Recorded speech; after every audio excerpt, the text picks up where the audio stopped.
What we really want to talk about today is exposure-based treatment for phobic avoidance disorders.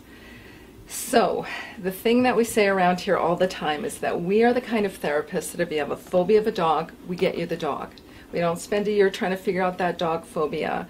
We're going to teach you the principles of successful exposure so that you can confront the phobic object or the phobic situation systematically to overcome your fear. Because most people with phobias are avoidant, and they never learn how to basically cope with the anxiety that's generated by the phobic object. So exposure therapy is a very good treatment for people with a variety of anxiety conditions. Fright Night is a night where people with different phobias and anxieties can come together, and it's just a time to practice. I have generalized social anxiety. It started in grade 9.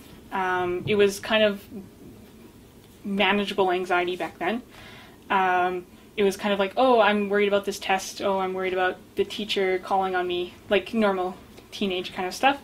In 2011, I ended up getting sick and my anxiety skyrocketed to the point of I can't get on a bus without somebody being with me. I'm really scared of taking public transit. I'm really scared of talking to people, paying with cash, just generally being out in the world.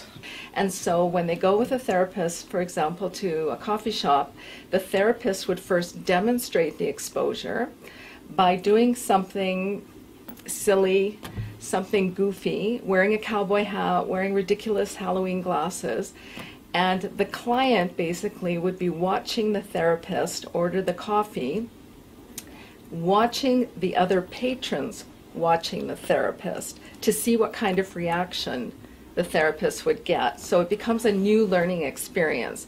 And generally speaking, in those kind of exposures, very little attention is actually drawn. But this is something that the client has been consistently fearful of. Technically, right now, every day is a Fright Night for me. So just Fright Nights now are kind of, I get to practice some of my other stuff. With social anxiety and presenting, Fright Night has really, really helped. Being able to, okay, you know what, my parents aren't here, my doctor isn't here, but I can still talk to my peers. I don't have to like shut myself off from everybody. I have good days and bad days. It happens, but you know, that's kind of how you manage it. You got to keep practicing.